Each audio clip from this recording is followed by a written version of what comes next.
Alors maintenant, nous avons le plaisir d'accueillir Emmanuel Magny,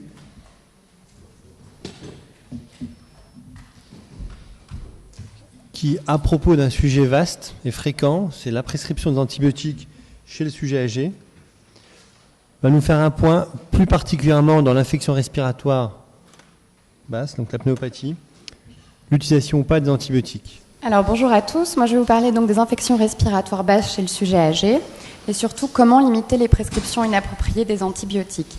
Donc d'abord un peu de définition sur ce qu'on entend par les infections respiratoires basses et comment s'aider dans la prescription des antibiotiques ou comment s'aider dans la non-prescription des antibiotiques. Donc d'abord un petit rappel, la bronchite aiguë c'est quand même 10 millions de cas par an en France.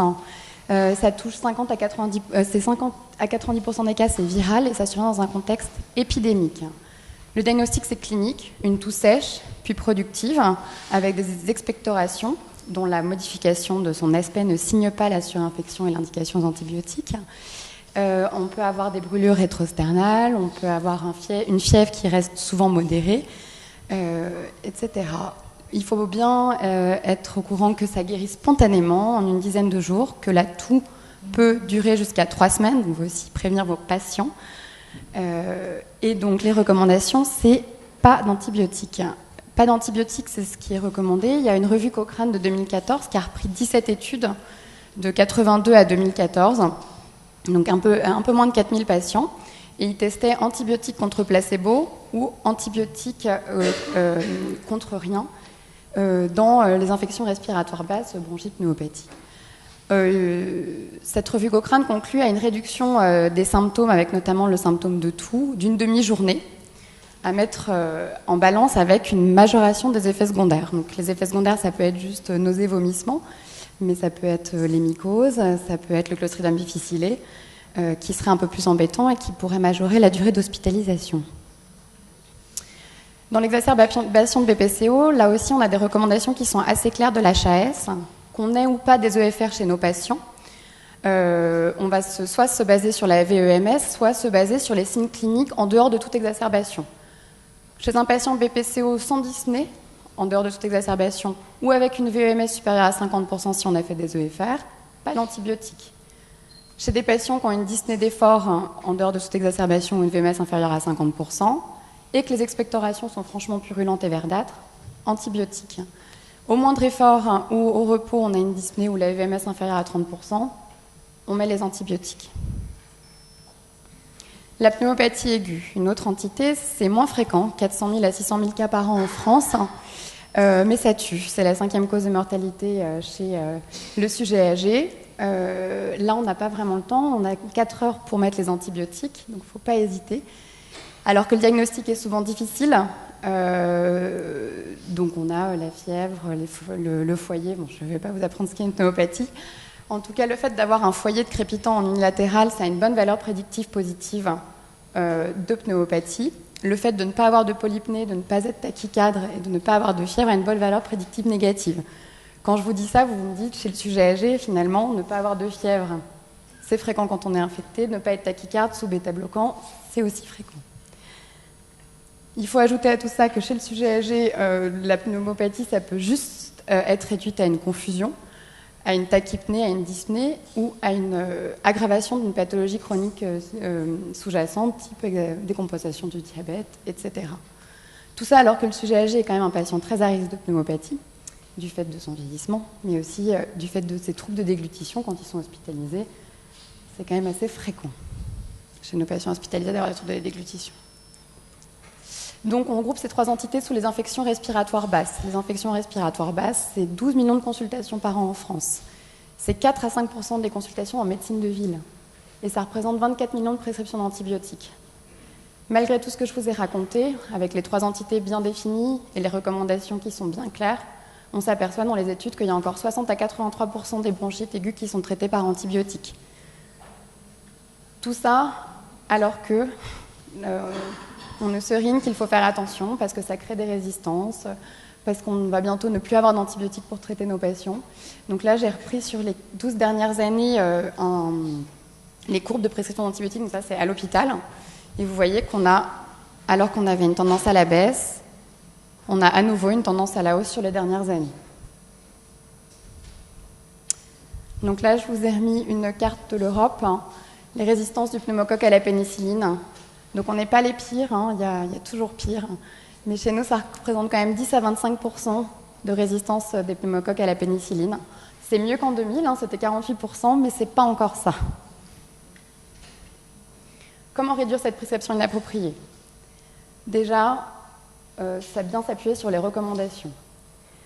Et là, je vais vous montrer un peu comment est-ce qu'on pourrait s'aider avec les examens complémentaires.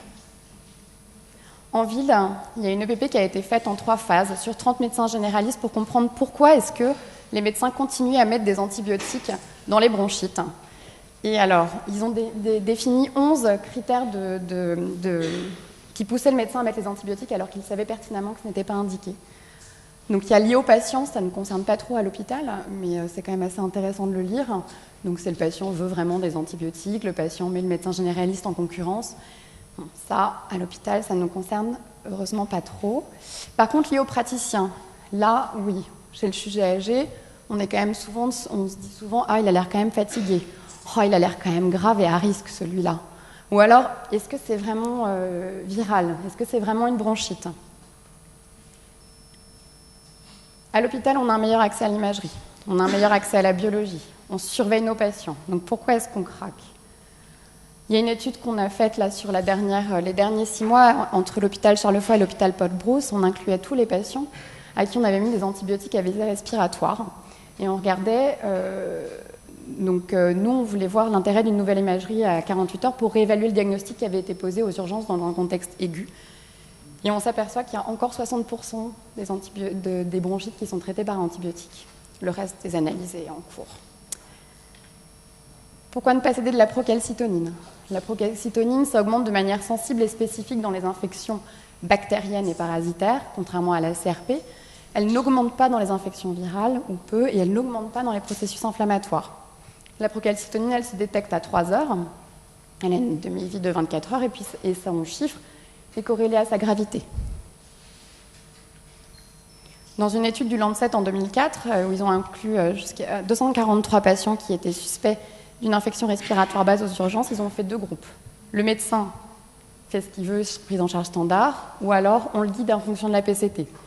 PCT inférieure à 0,1, pas d'antibiotiques. PCT inférieure à 0,25, les antibiotiques ne sont pas recommandés, mais on peut les mettre. PCT supérieur à 0,25, les antibiotiques sont recommandés. Et on s'est aperçu que grâce à ça, on avait une réduction de la prescription des antibiotiques. Donc là, ce qui nous intéresse ici surtout, dans la bronchite, là, vous avez la pneumopathie, et ça, c'est les exacerbations de BPCO. Chez le sujet âgé, que disent les études pour la PCT? Donc il y en a quelques-unes, il y en a une qui est en cours, dont les résultats ne sont pas encore sortis, mais pour celles qui ont déjà été faites, ce qu'il en sort, c'est plutôt pas pour le diagnostic, que le seuil serait adapté, on prendrait plutôt un seuil de 0,5 dans la pneumopathie, et que ça a probablement un intérêt dans la réévaluation de votre patient et dans la réévaluation de la durée de son antibiothérapie. La radiographie de thorax. La radio de thorax, c'est le gold standard dans la pneumopathie. Dans les recommandations, il est indiqué que si jamais le doute persiste entre bronchite et pneumopathie, on peut la faire, mais il faut savoir qu'à moins de 48 heures, elle peut être normale, et surtout chez nous, elle peut être ininterprétable, quand vous avez ce genre de patient, malheureusement. Le scanner. Le scanner, dans les recommandations, il a sa place dans les diagnostics qui sont difficiles. Il n'y a pas beaucoup d'études qui ont étudié scanner contre radio pour le diagnostic d'une pneumopathie. Ça, c'est une étude qui est déjà assez ancienne, mais il n'y en a pas tant que ça. C'est de 98, ils ont pris 47 patients, suspicion clinique de pneumopathie, 2 radiologues. Ils regardent de manière séparée la radio et le scanner, puis ils se mettent ensemble et ils décident de conclure à pneumopathie ou pas pneumopathie. Et en fait, on s'aperçoit que le scanner permet de rattraper un certain nombre de pneumopathies qui n'avaient pas été vues à la radio. Je ne vous parle pas de l'ECBC parce que nos petits vieux ne crachent pas, généralement. Je m'arrête là pour les examens cliniques. Donc, pour résumer, on utilise trop d'antibiotiques, malgré des recommandations qui sont assez claires. Ça crée des résistances, ça crée des effets secondaires. Des effets secondaires qui, chez les patients qui sont déjà fragiles, peuvent vraiment avoir un pronostic sur sa durée d'hospitalisation, un pronostic sur ses complications en hôpital, le clostridium, la mycose, etc.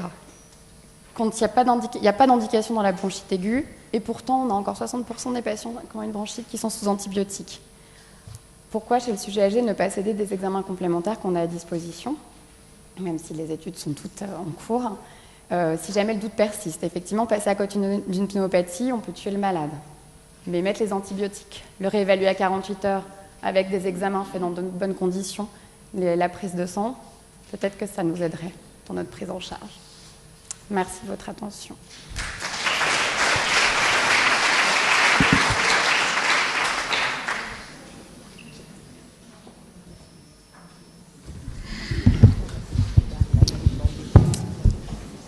Y a-t-il des questions? Effectivement, c'est pas des questions, mais il est vrai qu'il faut vraiment qu'on réévalue nos prescriptions parce que, alors, pour ceux qui travaillent dans des sites où il y a aussi des dépistages des PCR pour les épisodes viraux, eh bien, on constate aussi que parfois nous, on les demande. Donc on fait les PCR, on tombe sur une diagnostic de bronchite virale. Le médecin avait mis les antibiotiques auparavant et effectivement, c'est pas réévalué. Et je pense, en tout cas, la difficulté, c'est peut-être pas de mettre les antibiotiques parce qu'on crée une pneumopathie, mais c'est comme tu dis, c'est de réévaluer parce que parfois on a tous, le vendredi, le patient fait des pneumopathies d'inhalation, il a des troubles de déglutition, il chauffe, on ne trouve pas de point d'appel, on met l'antibiotique, bon même, on pourrait quand même avoir des examens assez rapidement, le patient va nettement mieux, rétrospectivement le bilan biologique est normal. Et bien, sur des patients comme ça, moi j'avais conseillé dans le service que l'antibiotique est laissé, alors que lundi, rétrospectivement, il n'y avait pas de preuve qu'il y avait une pneumopathie. Et c'est vraiment plutôt la réévaluation qui doit être faite. Et souvent, elle n'est pas faite. Merci. Mais vous venez de répondre à peu près à la question que je voulais poser. Mais est-ce que le fait d'arrêter les antibiotiques, on augmente le risque de résistance? C'était une notion que j'avais moi personnellement, où on peut de fait les arrêter sans aucun problème. Quand il y a une infection. Pour ma part, on augmente le risque de résistance quand il y a une infection, quand il y a un germe qui est en cause. Là, effectivement, le germe n'est pas en cause. Vous disiez que la procalcitonine chez les personnes âgées n'a pas d'intérêt diagnostique, enfin, jusqu'à preuve du contraire, mais c'est parce que justement, il n'y a pas eu de preuve que c'est efficace ou parce qu'il n'y a pas eu d'études chez les personnes âgées? Il n'y a pas encore assez d'études sur les personnes âgées pour conclure à une vraie efficacité pour le diagnostic. Donc la tendance des études dit plutôt, peut-être pas pour le diagnostic parce que c'est le sujet âgé, on ne sait pas vraiment comment ça monte, on ne sait pas vraiment si certaines comorbidités ne pourraient pas augmenter la procalcitonine alors qu'elle n'a pas lieu de l'être. Et du coup, ce serait plutôt à garder pour la réévaluation. Et chez les jeunes, c'est utilisé en pratique courante pour les diagnostics différentiels dans les infections pulmonaires, par exemple? Oui. Pas ici, aux urgences, ils font que la procalcitonine sur une fission de pneumopathie. Que ça. Ils font pas de CRP, ils font PCT si c'est négatif.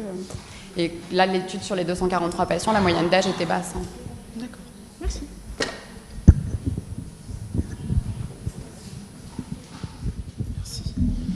Juste pour le CBC, à un moment donné, on le fait quand il n'y a pas d'amélioration, par exemple, sous 48 heures, 72 heures d'antibiotiques, et que voilà, on n'est pas efficace. En fait. Il n'y a pas de recommandation sur le CBC, et c'est vrai que le CBC, moi je l'ai très peu vu utiliser, mais je ne sais pas. Mais nos patients, quand on leur demande de cracher et de tousser, déjà chez un jeune pour les BK, c'est compliqué, chez un vieux de tousser et de cracher, d'avoir une productivité de sa toux, c'est quasi impossible. Donc c'est pour ça que je l'ai même pas évoqué, mais je ne sais pas si ça se fait parfois. Moi, je ne l'ai jamais vu faire. Non. En tout cas, dans le service, on a vraiment du mal. Et souvent avec le kiné, il faut vraiment qu'il arrive à bien cracher. On le fait peut-être faire des aérosols de ventoline ou de sérum physiologique pour aider à cracher. Mais c'est difficile. Il y en a un sur deux. Puis en plus, il y a les risques de contamination avec... Non, nous, quand on a vraiment des suspicions et que le patient peut, on arrête les antibiotiques pendant 48 heures, et puis on fait la fibroscopie bronchique avec le LBA. Là, au moins, on est sûr d'avoir un prélèvement, mais tous les patients ne peuvent pas. J'ai une question. Chez les patients BPC ou avec des exacerbations assez fréquentes, quelle est la place des sérologies qu'on fait et refait régulièrement chaque fois qu'il revient aux urgences ou chaque fois qu'il refait une récidive encore, on refait les sérologies légionnelles, chlamydia, tous ces trucs. Est-ce que ça a sa place dans la prise en charge? Les antigénuries, pourquoi pas, on les fait chez les BPCO, mais les sérologies, je ne crois pas. Mais... Pour la BPCO, le critère, on vous l'a dit clairement, c'est des crachats verdâtres, c'est ça le critère.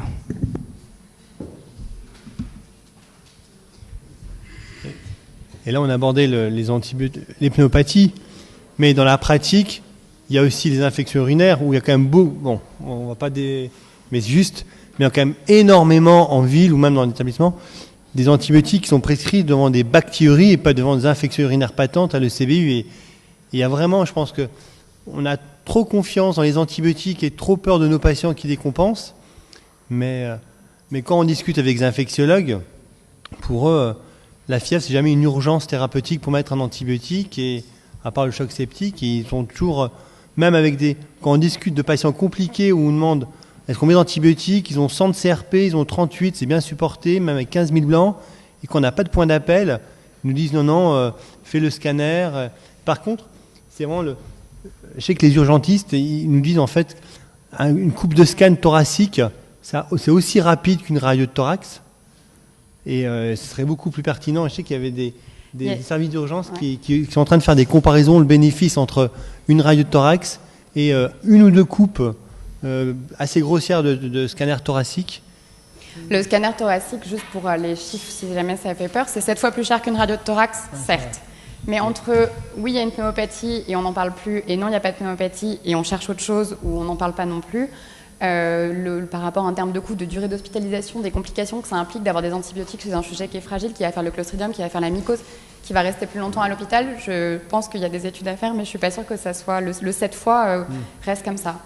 D'un point de vue irradiation, chez le sujet âgé, je pense que c'est 5 fois plus irradiant un scanner. Je pense que ça ne nous concerne pas non plus, étant donné que chez ces sujets de cet âge-là, c'est pas... effectivement, le scanner, il y a des études en cours aussi sur le scanner qui sont plus récentes que celles que j'ai mises et qui auraient tendance à dire pourquoi pas en fait passer au scanner directement.